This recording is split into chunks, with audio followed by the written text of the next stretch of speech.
My name is Douglas A. Curtis, and I am the owner of Doug's Wild Side Pets.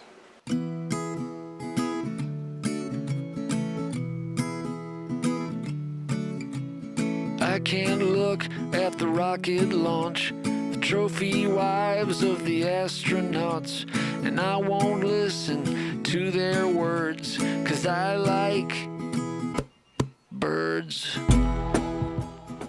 We opened Wild Side Pets in 1997 as a joint venture, and then it kind of turned into just me, and now it's Doug's Wild Side Pets. Like a linebacker, just plowing in. I had 6 black lab retrievers at one time, so I know how you feel. You don't mind at all, you kind of like the attention. I went to Penn State in an animal bioscience major, which is the major that either both the medical school students and the veterinarian students take before going off to either med school or veterinary school. I tried to get into veterinary school, so I was always interested in animals. I've had a ton of animals growing up, you know, horses, dogs, chickens, you know, you name it. We had a little farmette in our backyard with just all kinds of different things. So I've always really cared about animals, and I always wanted to be like a veterinarian. And when I didn't get into veterinary school, I had to consider other options. So I started working in a vet office, and then I started the pet store. So it kind of kept me in with pets for my whole life so far. So we get covered in crickets. People who don't have lizards and stuff, they say this is your fear factor.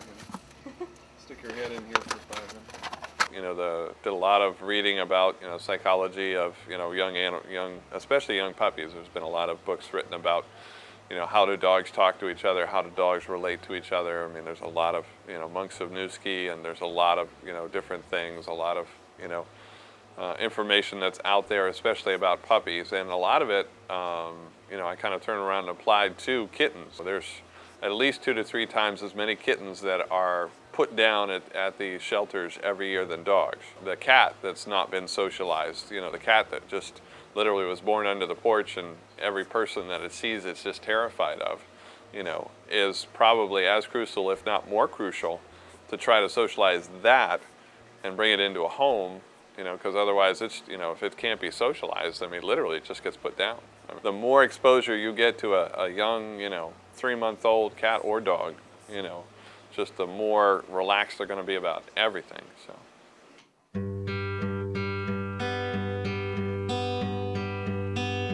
Fall is here, hear the yell, back to school, ring the bell, brand new shoes, walking blues, climb the fence, books and pens, I can tell that we are gonna be friends. I can tell that we are gonna be friends. The reason that, I've stuck with the business so much is that, I really, obviously, I care about all the animals, and I really love seeing the connection that happens between people and animals. And, there's people that are just as connected to their fish and their cockroaches as, you are to your cat.